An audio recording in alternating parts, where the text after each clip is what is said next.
I don't see any big advancements in it, which I'm quite surprised at, because I would have expected there to be another alternative to electric. There's so much emphasis has been put on electric vehicles that other forms have been forgotten about.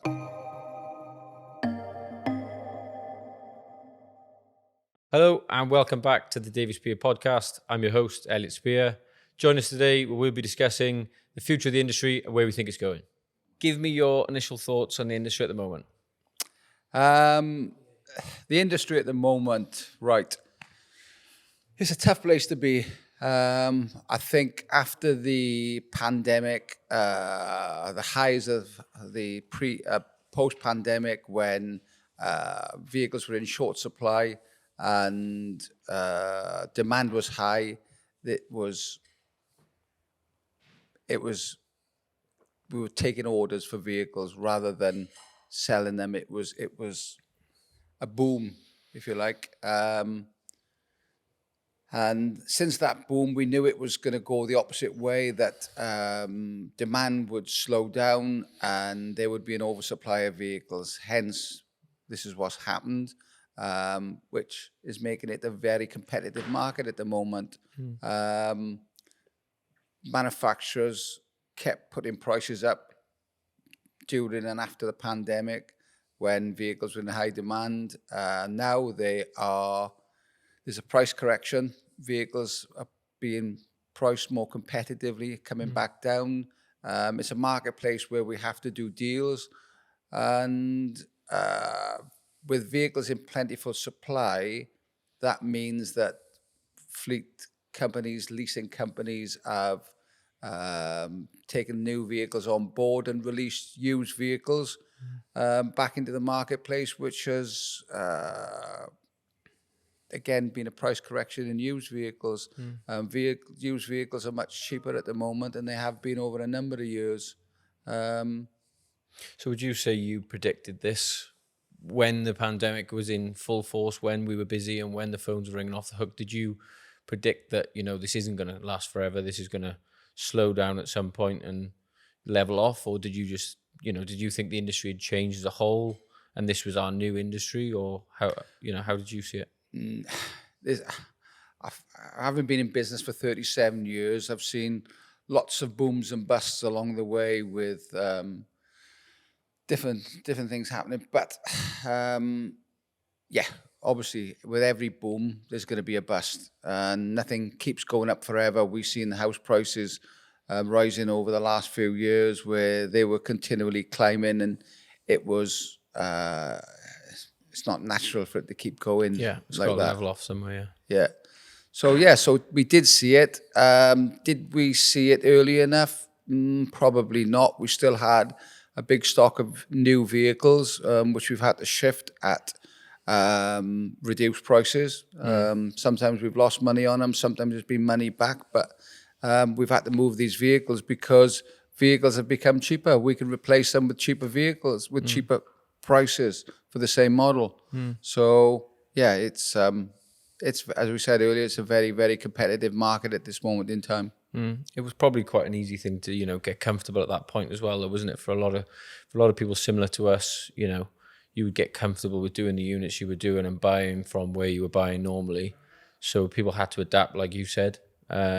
So adapting at that point is probably the toughest thing to do, and predicting those things are always going to be tough, aren't they? So yeah, and nigh on impossible, really, isn't it? When it's like a stock market, you buy a share.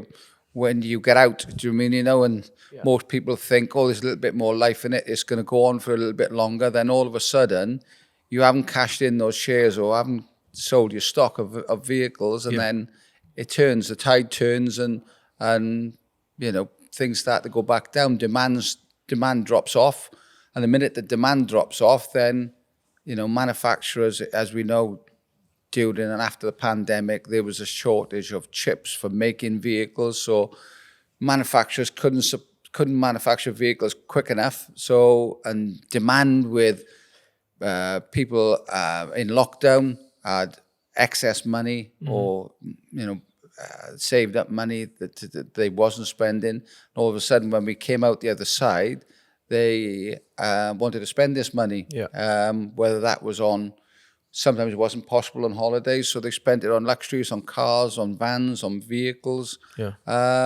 So it was good time because, as I say, demand outstrips supply. Yeah, of course.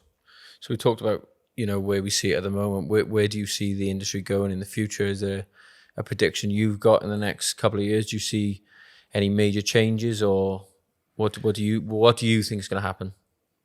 I don't think there's going to be any major changes. I'm hoping that with a change of government, that at the moment, big industry for us where we supply a lot of vehicles to tippers, drop sides, into the construction industry. The construction trade seems to be very flat at the moment. Mm-hmm. House prices have stagnated, or house builders are not building as many houses because they're not selling as many. So that's seemed to have slowed down dramatically, which again for us is a massive market. I mean, hopefully with the change of government and relaxing of planning laws will encourage construction to start again. Do you think we've seen any difference since the new government has come in? Do you think there's been any difference short term? I know they might have an impact long term, but has there been any noticeable changes in the short term that we've seen in the last few months? I don't think there has. As I say, the market is pretty flat at the moment. Demand is low. There's plenty of competition out there because there's an oversupply of particularly new vehicles in the marketplace, which leads on to a oversupply of used vehicles as well, because fleets, as we said earlier, fleets and leasing companies have taken on the new vehicles and released then their used vehicles back into the marketplace.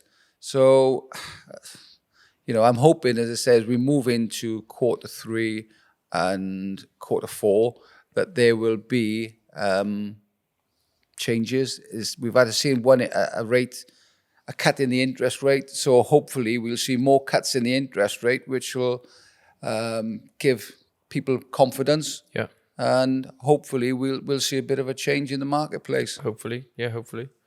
And obviously in the last few years, in the last, probably more like 10, 15, 20 years plus, vans have come on a long way. They've changed a lot. Why do you think that is? Why do you think vans are becoming more popular? Why do you think people are driving vans rather than cars? Is there people that are going from a car to a van and using it as their daily vehicle? Yeah, I think in general, as we know, registration of vans has increased year on year.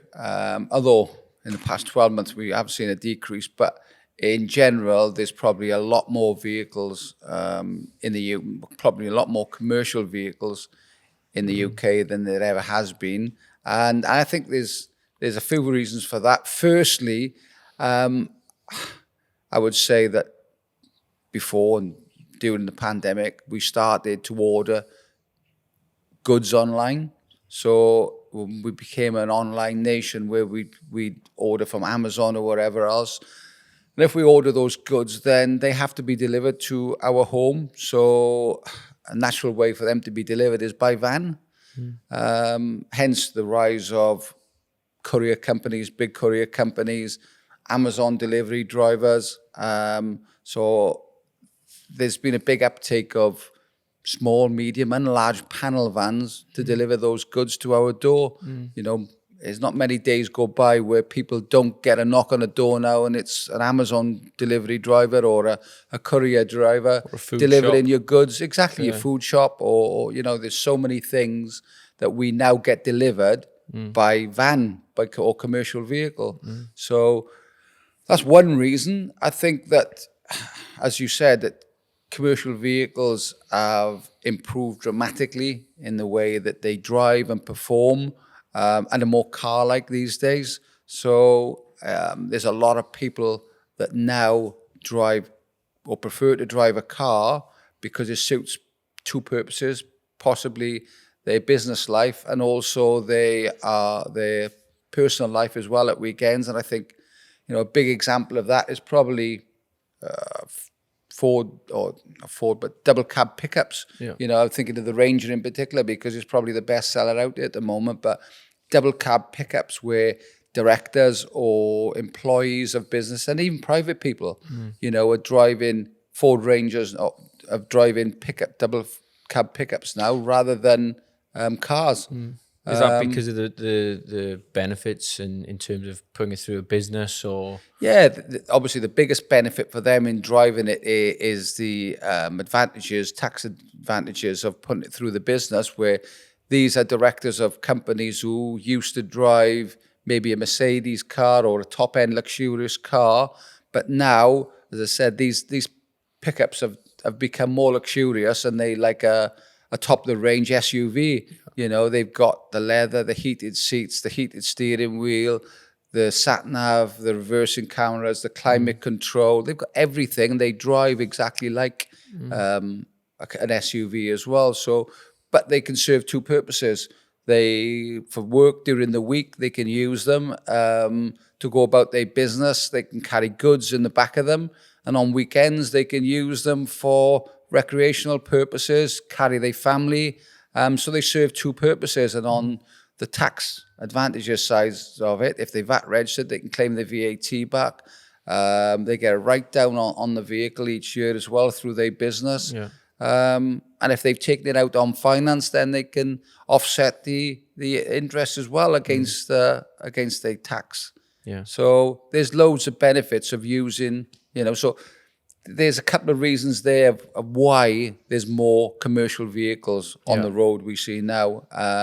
They've also got as well, camper vans have become very popular over the last number of years. Isn't it? So there's, you know, people who've converting vans into campers, and some of them are doing them DIY and some of them getting companies to do them. But again, they're registered as a commercial vehicle. So just moving on to the next topic, so autonomous vehicles. First of all, explain what they are for the people that don't know what they are. I'll do my best. Very, very, very basically, if you can. I'm no expert, but and there'll probably be people out there who'll correct me. But Give us your an autonomous idea of it. vehicle is, as I believe, a vehicle that drives itself from one point to another. As I said, without a driver. And you know, if people, a few years ago, people mentioned driverless cars or driverless vehicles, and I thought, that's so futuristic. It's so far off, maybe 20 years off or whatever else. But in all honesty, I think it's a lot closer than what I ever thought anyway. It's creeping in, isn't it? Little things with little developments like Tesla and people like them. That's what's changed my opinion on it, I think, and what's made me think differently and made me believe that it is a lot closer than what I thought. You know, there's so many safety features built into modern day vehicles that these will all be part of an autonomous vehicle. And there's so many, you know, you've got, like on my car, I've got an advanced braking system. So the first time it happened, it frightened me to death. You know, when I was in some traffic and I wasn't concentrating, and I got too close to the car in front, and all of a sudden, the automatic brakes come on and stop me from driving into the back of the car. And these alarms went off, and the car just stopped abruptly. So, you know, made me jump. But it's things like that which, you know, I think it's trusting those things as well, isn't it, though? Because if you don't trust them, then, like I say, you'll fear them. Lane assist and all these things which have come in on vehicles over the last couple of years, you know, which stops you veering off into across the white line. And so there's been massive, you know, with AI, there's been massive advancements in vehicle technology over the last few years. So yes, I believe that, you know, it's not if it happens, it's when it happens. Yeah. And I know there is already, I know Tesla are close, way ahead of the market on some of these things, you know, and even tried cars driving without a driver. Without a driver. Yeah. So it's I think for me it's quite exciting because I think that it's going to have so many benefits. First of all, you talk about, I think, big thing will be the safety side of it. I think we talked on that, didn't we? And like I say, the biggest thing there will be, do people trust it? Will they trust it? And once they get over the trust, I think it will be a big part of our society. But at the moment, like you just said there, with the collision sensor or assist came on, you didn't trust it. So, you know, when is somebody going to trust what we just said there? This is building people's confidence in these things that have been introduced into the modern day vehicle now. Yeah. I think that will help to build your trust towards, obviously, the first time that you get in a autonomous vehicle, a driverless vehicle, is you sit in that seat and you just sit back. You know, it's going to be quite a frightening experience, I suppose, but it's one that I think that you will get used to. And I think that when the stats will be out there, that there's be a lot less accidents. You know, if you think about it, not just accidents with a car, but you could be a pedestrian or a cyclist or somebody on the road. If that car detects that there's something in front of you, a bike or a person crossing the road, and stops automatically where human error wouldn't, you might not, then I think that, there would be a lot of confidence in it, and it's quite exciting. Hopefully.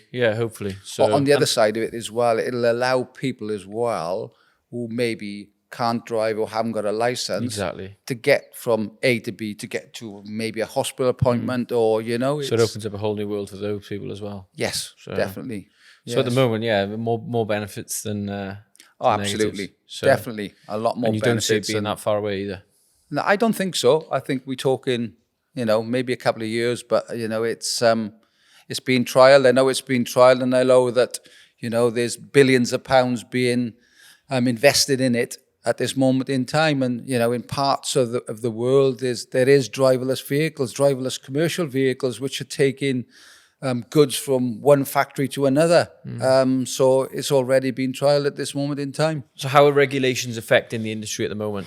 I think the biggest regulation that's affecting the industry at the moment is the government has insisted, or not insisted, that all manufacturers upgrade safety features on vehicles, which we've just been talking about now. So I think that they are working towards these driverless vehicles, and hence why they want all the modern technologies to be implemented into all vehicles, commercial vehicles and cars, which is that at the moment is, I'm being told, is adding £3,000 to £4,000 cost to manufacturing a vehicle, which has to be passed on to the end user eventually. So the retail prices go up.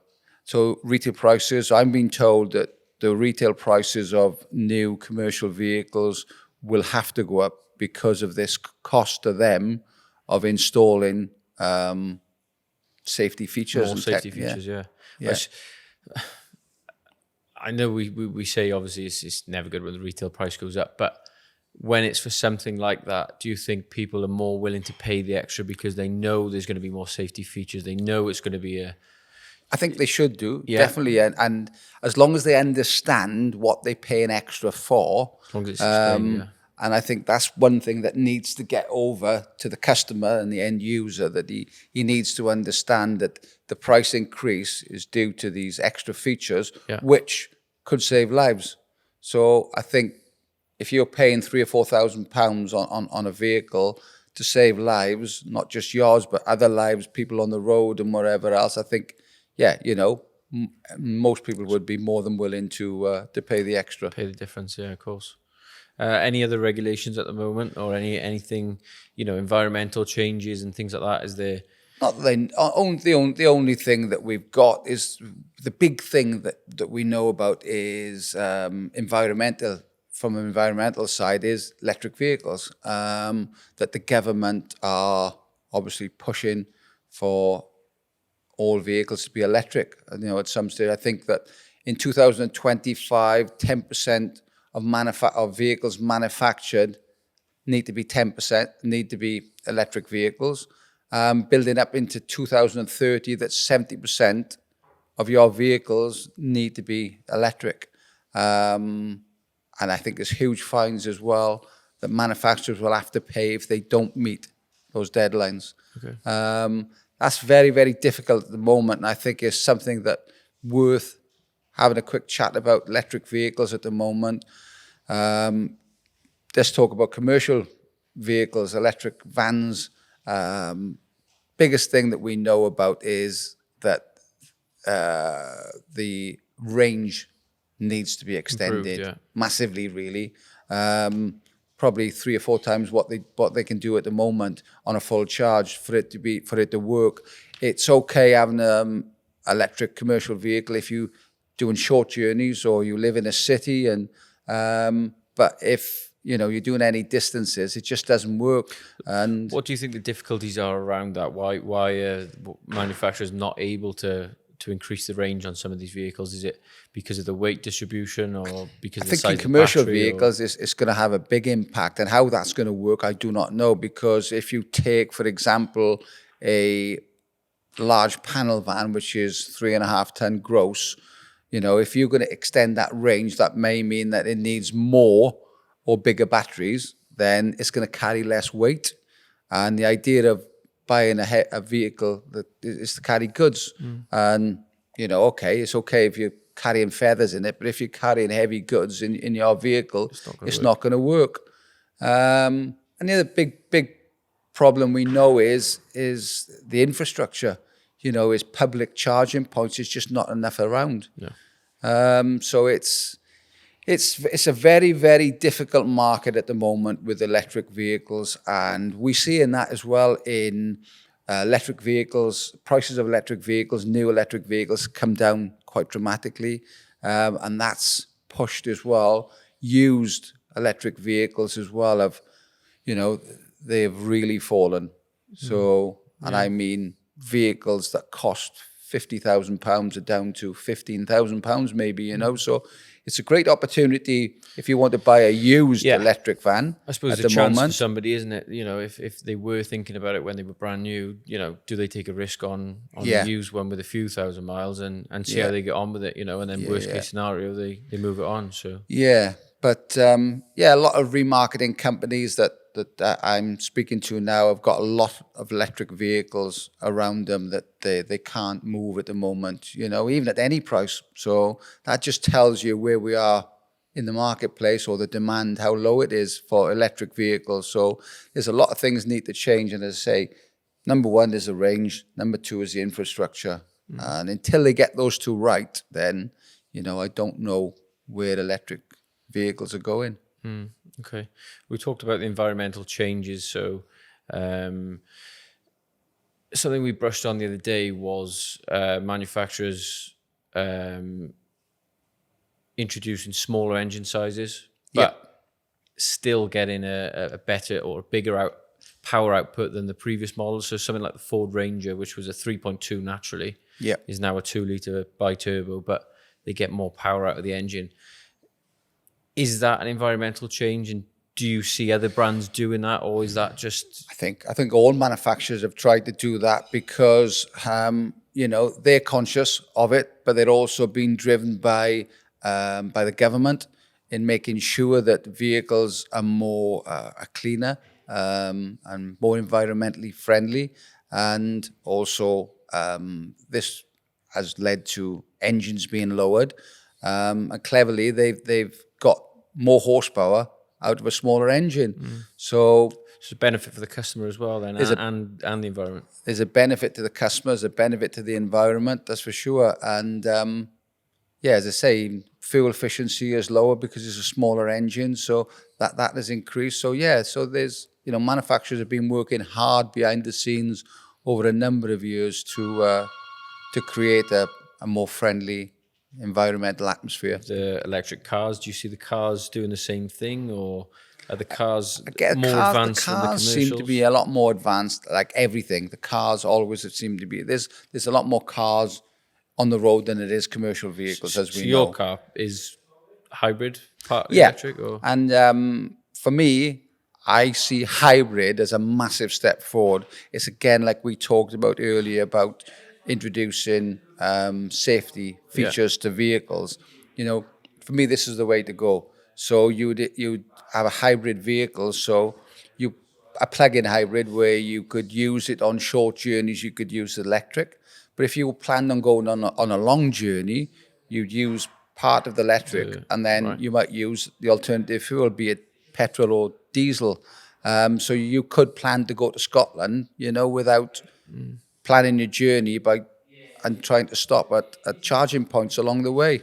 Yeah, so it's kind of an introduction to electric rather than absolutely. It gives people that experience of plugging their vehicle in at night when they go home, recharging the vehicle, and just break this in slowly. With electric vehicles, as we know, if you run out of charge on that electric vehicles, it stops. And we've experienced that. When it says the percentage left in the batteries, it's stopped on the side of the road, and you have to recover it. You can't hitch a lift to a petrol station and get a gallon of electric, can you? Or well, that's the worry for a lot of people. Like I say, hybrid is probably the next best option for a lot of people. Isn't it? I think hybrid is a perfect option. And like I say, an introduction to it where then you can say, okay, well, my lifestyle is suited around this now, and I can make the leap into electric. And, exactly. And then in a few years' time, maybe there'll be. Well, I think maybe once they're working on it all the time. There's advancements being made in the range that they will do, and we know that there's certain cars that are being made which will do 400-500 miles, on a full charge, which is you can plan journeys then, or you can. A lot of people I know that've got electric vehicles initially have this electric anxiety where they don't trust, how the range on the vehicle. So it's it's a big risk for a lot of people, isn't it? So it is, and especially a lot of the times with I know we looked at the Teslas the other day, and the Teslas have come down massively now. Yeah. But brand new. All electric vehicles. Every electric vehicle have, not just Tesla. Every vehicle. So with electric has, because the demand is low. So as I say, hybrid is perfect. A plug-in hybrid is perfect. Plug-in hybrid, and it's suited to you as well, isn't it? So it's been brilliant for me. I've had my new car since March, and I think that it's done 3,500 miles, and I've put fuel in twice, but I put it on charge every night. It does 60 miles, which takes me to work and back, and lets me run around as well, throughout the day. So most of the time I'm running on electric. And if I do run out electric, or once it goes over that, it just switches over to the fuel. So in an ideal world, if these vans and commercial vehicles in general did have a 400 or 500 mile range, and, I'm saying this in an ideal world, what impact do you think that would have on the industry if these vehicles were fit for purpose and they had a long range, and there were more benefits than sort of negatives to these vehicles? Yeah, it would change dramatically overnight. I think it would be a massive step forward, because you got your courier drivers, your delivery drivers, or whatever. The first step, they would purchase them. I know that Amazon and certain courier companies have trialed electric vans, but from what I've been fed back and told, that they haven't worked because of the range, that they've run out of range by lunchtime, which means that if they've only made half their deliveries, you either have to send another vehicle out and swap all the goods that's in the van so they can complete the afternoon's deliveries, or it's, you have to go back to the depot and recharge it, which isn't ideal, which all costs money. As we know, all these courier companies, we use them as an example, are on a time scale. So they need to deliver all your parcels on time when they say they're going to. So yeah, I think that it would be massive for the industry, and as I say, it'd be a green light to sell them, overnight. And I think that would make a big difference. And things like charging points and pieces of equipment like that, which obviously you'd need, would they come at a massive expense, do you think, to some of the smaller companies that maybe need to install these things? Or how many would you need to install at their own business, or at their own business and at home? And there was government grants for installing electric charging points, But again, they're not too expensive, to have installed. It's the actual public infrastructure, I think, where you're out on the road and you might need to charge it up quickly as well. Because as I say, when you're in business, time is money. So what you don't want to be doing is sat in your van for an hour while the vehicle is charging. So I think that there needs to be, for me, like we have petrol stations now, maybe there will be a charging station where you can drive into and there may be 20, 30, 40 charging stations, all with different speeds perhaps, so you pay more to have a rapid charge, or you might want a slow charge, and so I think that service stations would need to invest in charging points and places on the road, that you could drive in, charge it quickly. If you think about now, if you want to refuel your car, how long does it take to refuel your car? If it's empty, it's going to take you probably 5 minutes to go in, fill the car up, grab a bar of chocolate, and you're on your way. Yeah. So, at this moment in time, as well, the time it takes to recharge your vehicle, to 80% or whatever, maybe 20 minutes, half an hour. So it's not just the vehicles that need to improve, it's also the infrastructure in society. Yeah. One is important as the other, I think. I think they both go hand in glove, and until both of them are improved dramatically, and once they are, and I'm sure they will be, do you mean? Because obviously there's people working on it behind the scenes to make this work, then that'll change the electric vehicle market completely. And then you've got an exciting future on the horizon, hopefully, with electric market. And, yes. If the infrastructure improves. It's one of those things that it's not if, it's when this all happens. But I think that the government hasn't understood the industry enough or the requirements enough for it to work. They've put these deadlines on manufacturers to manufacture these vehicles, but what's the point in doing that if you haven't got the infrastructure or in place? So until that changes, then these deadlines, I think, they're gonna struggle to meet them. So there's two exciting new vehicles coming out in the next few years. The first one being the Kia PV5, and the second being the 7th generation Transporter. So do you know anything about them? And if you do, give us a bit of a rundown on those. I don't think anybody knows. To us, particularly the Kia at the moment, is a bit of a exciting subject. We know that Kia has unveiled they're going into building commercial vehicles. And yes, I think from what I've heard is a new 3 different models that they're going to market. The first one that's coming to market, I think in 2026, is going to be a medium-sized van. And when they say medium-sized, I think it's going to be just a little bit bigger than a Berlingo long wheelbase. Okay. But slightly wider and got a high roof option as well. As we know, coming from Kia, who are a leading car manufacturers, particularly in new technologies. Electric as well, especially. It's definitely going to be electric. Yeah, I would have thought it's going to be fully electric. And by then, perhaps 2026, 27, hopefully it'll have a good range on it. And it'll come with all modern technologies and safety features. Okay, and the Transporter, have you managed to do some research on that? I've had a quick peep at the images that I've seen of the new Transporter, which is coming out next year in 2025, I believe. I think you can order one now, and they are going to be on sale in the springtime or first quarter of 2025. First impressions, when you look at it, it looks really nice. It's based on Ford and Volkswagen have teamed up to produce a vehicle, so it's going to be based on the Ford Transit Custom. Okay.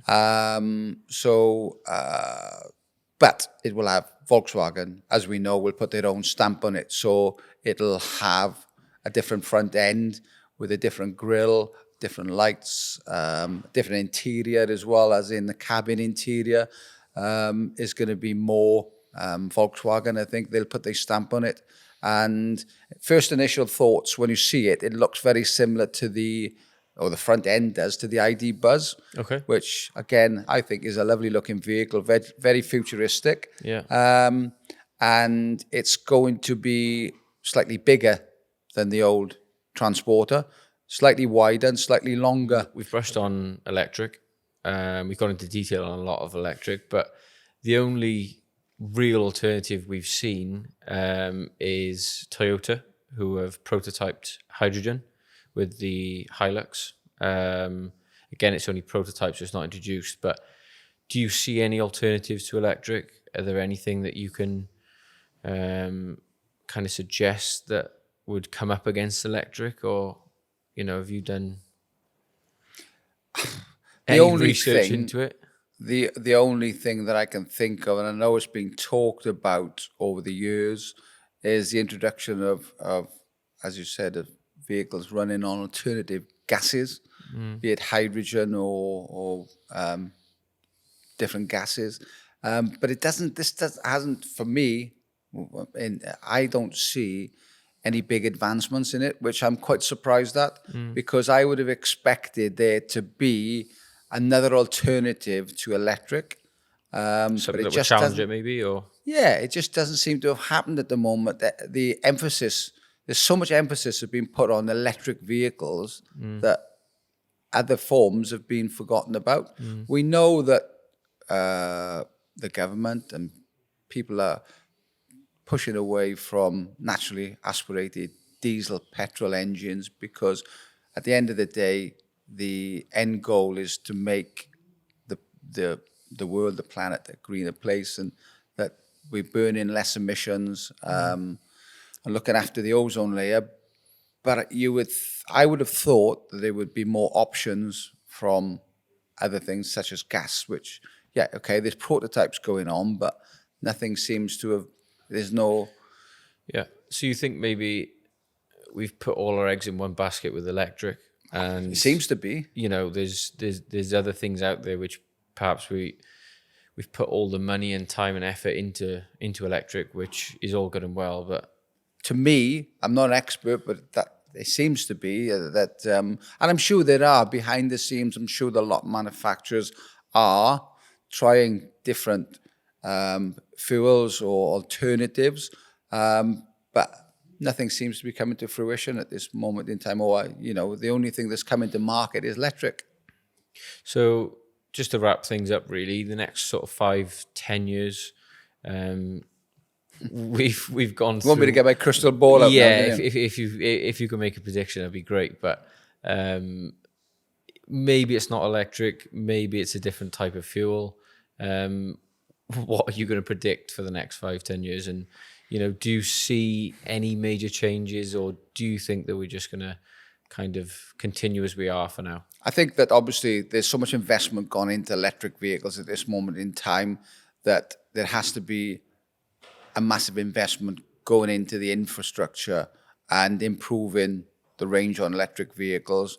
And hopefully we'll see other maybe hydrogen vehicles being introduced into the market. But again, there needs to be an infrastructure for an alternative fuel as well, doesn't it? We've got so many petrol stations and fuel stations throughout the UK.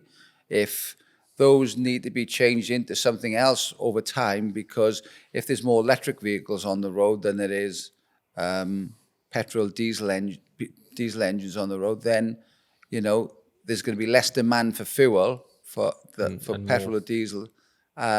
So there has to be an infrastructure first before you could introduce an alternative fuel.